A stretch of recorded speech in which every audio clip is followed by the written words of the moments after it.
Hello children, welcome back.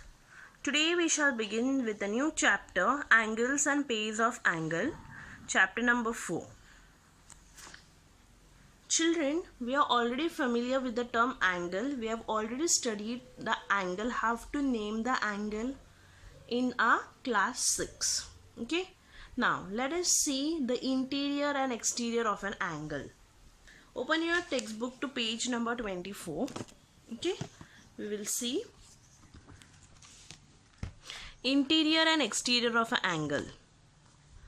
In the plane of the figure alongside, the group of points like point N, point M, point O and point T. Okay. Now point N, point M, point O and point T do not lie on the arm of the angle PQR. Do not lie on the angle PQR, or neither it lie on the arm of the angle. Okay. Now these points lie in the interior part of the angle. They lie in the inside part of the angle. So they are called as interior points of angle PQR. Okay. So point N, point M, point O and point T are the interior points of the given angle. Next, the exterior points of the angle. Now point G, point D, point S and point E. Now if you see these 4 points, they lie in the exterior part of the angle, right? So those points, that is point G, point D, point S and point E, are the points which lies on the exterior part of the angle, and those are called as the point towards the exterior of angle PQR. Okay. So these are the points which lie in the interior and the exterior of the angle. So they do not lie on the arm of the angle. Next, we'll see the adjacent angle. Now, adjacent angle have one common arm and the other arms lies on the opposite sides of the common arm. They have a common vertex. Now, in the given figure, in angle BMD, MB is the common arm of angle BMQ and angle QMD. That means in the given, in angle MB is a common arm for angle BMQ and angle BMD. That means BM is a common arm for the small angle and the greater angle. Okay. Then I can also say that it has a point M as a common vertex. Okay. That means angle BMQ has a vertex M and also angle BMD has a vertex M. So now the adjacent angle, what they have a common vertex and a common arm. Okay. And they have separate interiors. They do not have a common interior. They have a separate interiors. Okay. So those are called as adjacent angle. So what are adjacent angles? Two angles which have a common vertex, a common arm and separate interiors are said to be the adjacent angles. Now let us see exercise 15, page number 25 of the textbook. Observe the figure and complete the table for angle AWB. Angle AWB. Now we have to name the points in the interior, points in the exterior and points on the arm of the angles. So now first look at the points in the interior. Now for the points in the interior, point R, point C, point N and point X. These are the points which lie in the interior. R, C, N and X. Okay. Next, points in the exterior. Exterior means outside the angle. That is point T, point U, point G. Not point G. Point G lies on the angle. Point Q. Okay. Point V and point Y. And the last points on the arms of the angle. So the points which lie on the angle, those are point A, point W, point G and point B. Okay, these are the points which lie in the interior, exterior and the points on the arms of the angle. You can see I have written over here. Okay, points which lie in the interior, points which lie in the exterior and the points which lie on the arms of the angle. Next, question number 2.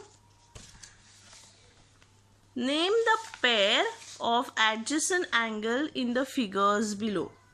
Okay, we have to name the pair of the angle. Okay, pair of adjacent angle. Adjacent angle means they have a common vertex and a common arm and they have a separate interiors. So now first I begin with angle A and B. Now this angle A and B. Now let us see which is the other angle which has an adjacent angle to it. I can take as angle B and C. BN is a common arm and N is a common vertex. Okay, the interiors are different. So angle A and B and angle B and C is the first pair of angle. Then if I take angle B and C, okay, if you take angle B and C and angle A and C, both have a common arm, that is NC is a common arm and point N is a common vertex.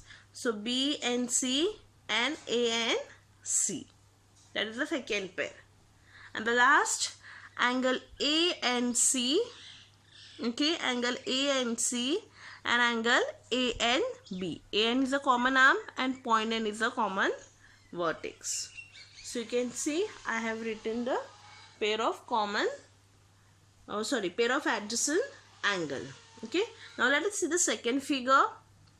In the second figure we have to name the angle which has adjacent, we have to name the adjacent angle. So I can start with angle TQP, okay, this angle, and angle PQR. That is the only possible case because PQ is a common vertex and PQ is a common arm. Okay, so you can see over here how I have written the angles. Okay, question number 2 I have written. So this is one pair, this is the second pair, this is the third pair, and this is the answer for second figure. Okay, I hope so you all have followed how to do. Okay, then next, question number 3. Are the following pairs adjacent angles? If not, state the reason. Now in question number 3, if you see, they have given us the angles and we have to state whether they form the pair of adjacent angles or not. Okay, so now the first one, if you see, angle PMQ, this angle PMQ, and angle RMQ, PMQ, RMQ. If you see, MQ is a common arm and M is a common vertex. The interiors are different. So yes, they are the pair of adjacent angles. Okay, the first one is a pair of adjacent angle. Then second one, angle RMQ. Okay, this angle RMQ and angle SMR. SMR and RMQ. SMR and RMQ. Now if you see RMQ and angle SMR, RM is a common arm. I had agreed to it. They have a common arm and they have a common vertex also M. But the interiors are not separate. They have the same interiors. Okay, the interiors are not separate. So I can say that this angle RMQ and angle SMR are not the pair of adjacent angle. Okay, since the interiors are not separate. Even the third one, they are not adjacent angle because the interiors are not separate. And the fourth one, they are adjacent angles. Okay, so you can see I have written the answer over here. Okay, you have to write the reason. The reason is also been mentioned there. Okay, so you have to write the same way why it is so. Next, let us see the next one. Complementary angles.